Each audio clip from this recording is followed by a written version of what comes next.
I'm sorry? Climate lockdowns? No, that's not what we pass. It's a, hold on, traffic filter system. Yes, that's right. No. There won't be any physical barriers. We're not putting bollards in roads. It's not the bloody, Cold War. No, there'll just be e-gates, electronic gates all over the city, and vehicle license plate recognition. Maybe we can have some facial recognition software later. So we'll be basically tracking everybody's every move and telling them where they can go. Yes. 15 minutes of their home address. Well, the idea is that people will have everything they need within 15 minutes of their home address, so they won't really need to go anywhere, will they? It'll be like lockdown with COVID. You don't really need to go out. You just stay in your pyjamas all day like we do at the council. Forcing people? No, not forcing anyone. Basically, if you want to leave your home address and drive somewhere, you have to go on the route we permit you to. We have to have your vehicle license plate, and we'll make you go through e-gates. And if you do it more times than we say you can, which I think is about 100 times a year, we're going to fine you. Yeah, and if you accidentally go through an e-gate, yeah, we're going to fine you as well. And if you need to see your mum quickly, yeah, we're going to fine you. Arbitrary rules? No. These have been well planned out from 2015. We're bringing them in little by little so that people don't notice. And any criticism of us, yes, we're going to report that as abuse to the police and talk about conspiracy theories. Yes. Our next guest is described as a ridiculously accomplished author, screenwriter and novelist. I'm jealous. His name is Michael Walsh, and he's the author of Against the Great Reset, a certainly timely and necessary book where Michael Walsh has gathered critical perspective on the Great Reset. You've heard us discuss it here many times from 18 writers and journalists from around the world. Michael joins us now. Michael, great to see you. Thanks for coming on the show. Let's just kick off for those who aren't really aware of it. What exactly is the Great Reset and who is behind it? Oh, the Great Reset, you don't have to take my word for it. You can take their word for it. You go on the weforum.com, I believe is their website. That is the World Economic Forum based in Switzerland.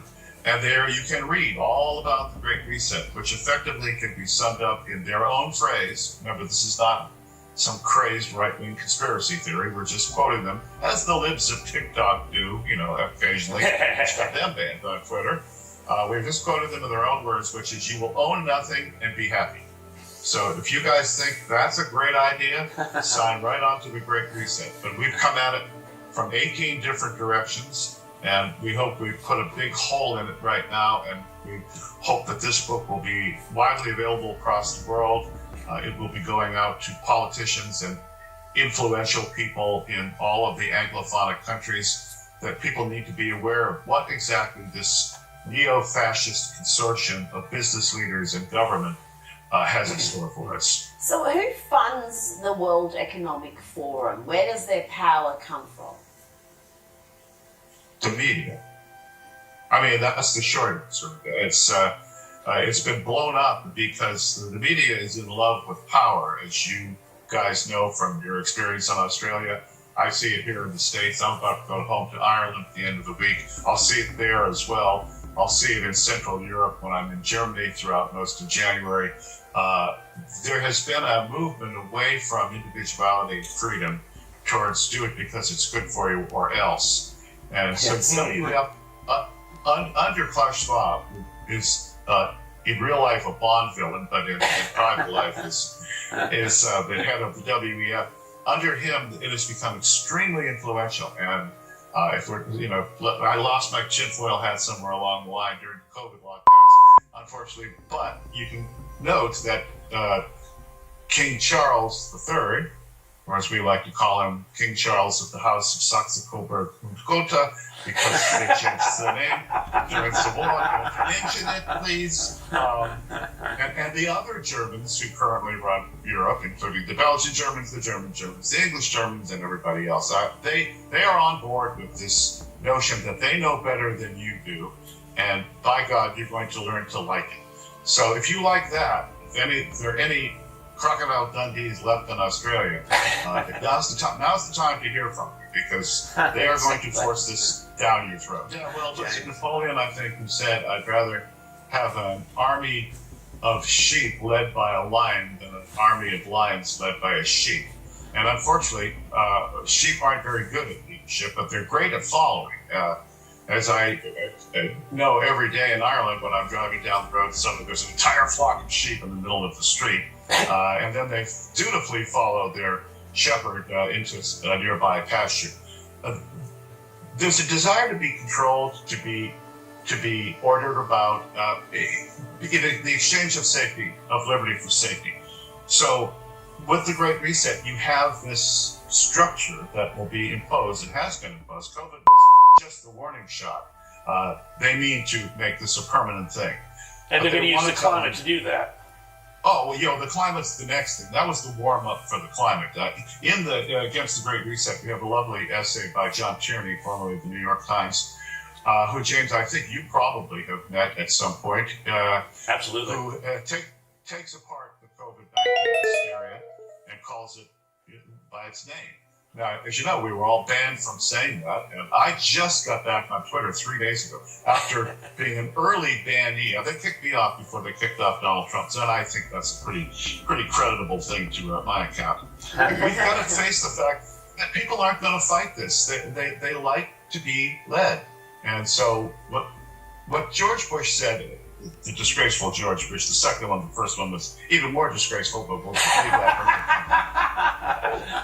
The second George Bush, who said that the whole freedom speech that I forget, some Canadian wrote for him, I think. What was his name again? It'll come to me.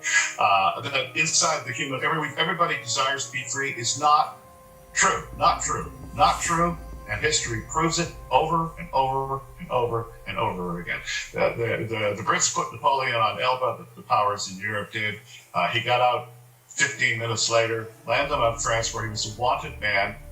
And immediately the French followed him right back all the way to Waterloo. So leadership is a terribly, terribly important thing. And that segues me into a subject that I think is interesting to Australia too.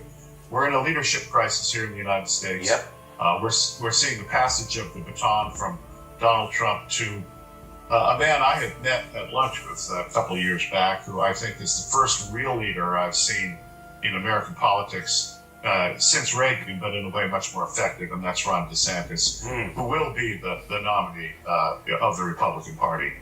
So we're going to see what real leadership can do versus, what's the name of the President of the United States, an Atlas Shrugged, Mr. Somebody. He's just a figurehead non-entity. Like the current figurehead non-entity that we actually have. But he is run by, Conquest's third law of politics is assume the actions of any institution are because it's controlled by a cabal of its enemies. So the United States government is controlled by a cabal of its enemies, and we'll see if someone like DeSantis can stand up to it. But it won't be Trump. Now let me ask you, Michael, with the Great Reset, so people do kind of get confused. You mentioned conspiracy theories and so on, but we actually had a New South Wales health minister who, when asked at one point during COVID how long the lockdowns would go on or the restrictions would last, her answer off the cuff was, well, that depends on the New World Order, which was a strange thing to say, and it's a thing that I played many times. Maybe it was just a slip of the tongue to give her the benefit of the doubt. But what does this, you mentioned COVID was just the warm-up act.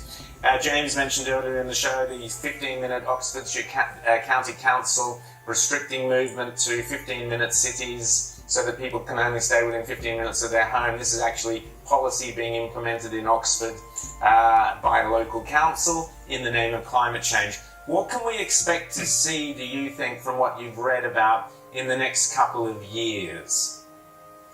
Well, I like to say the thing about the left is they never stop, they never quit, they never sleep.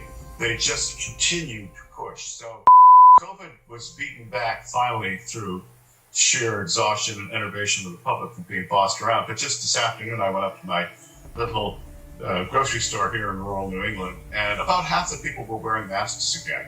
And I like to greet them. I like to greet them and say, guys, you missed Halloween. It was about a month ago, but they don't think it's funny because we have our Karens here in New England that they are totally serious about this sort of thing. This is just the beginning. The reason we wrote this book, and it has so many different subjects. It's not just about Schwab and his evil, Bond villain minions. It's about politics and socialism and communism. It's about the arts. I contributed the last essay to it on that particular subject. It's about transportation. It's about green energy. It's about all of these ancillary things for which the Great Reset is devoted to controlling everything.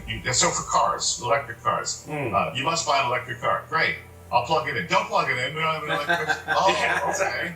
Yeah.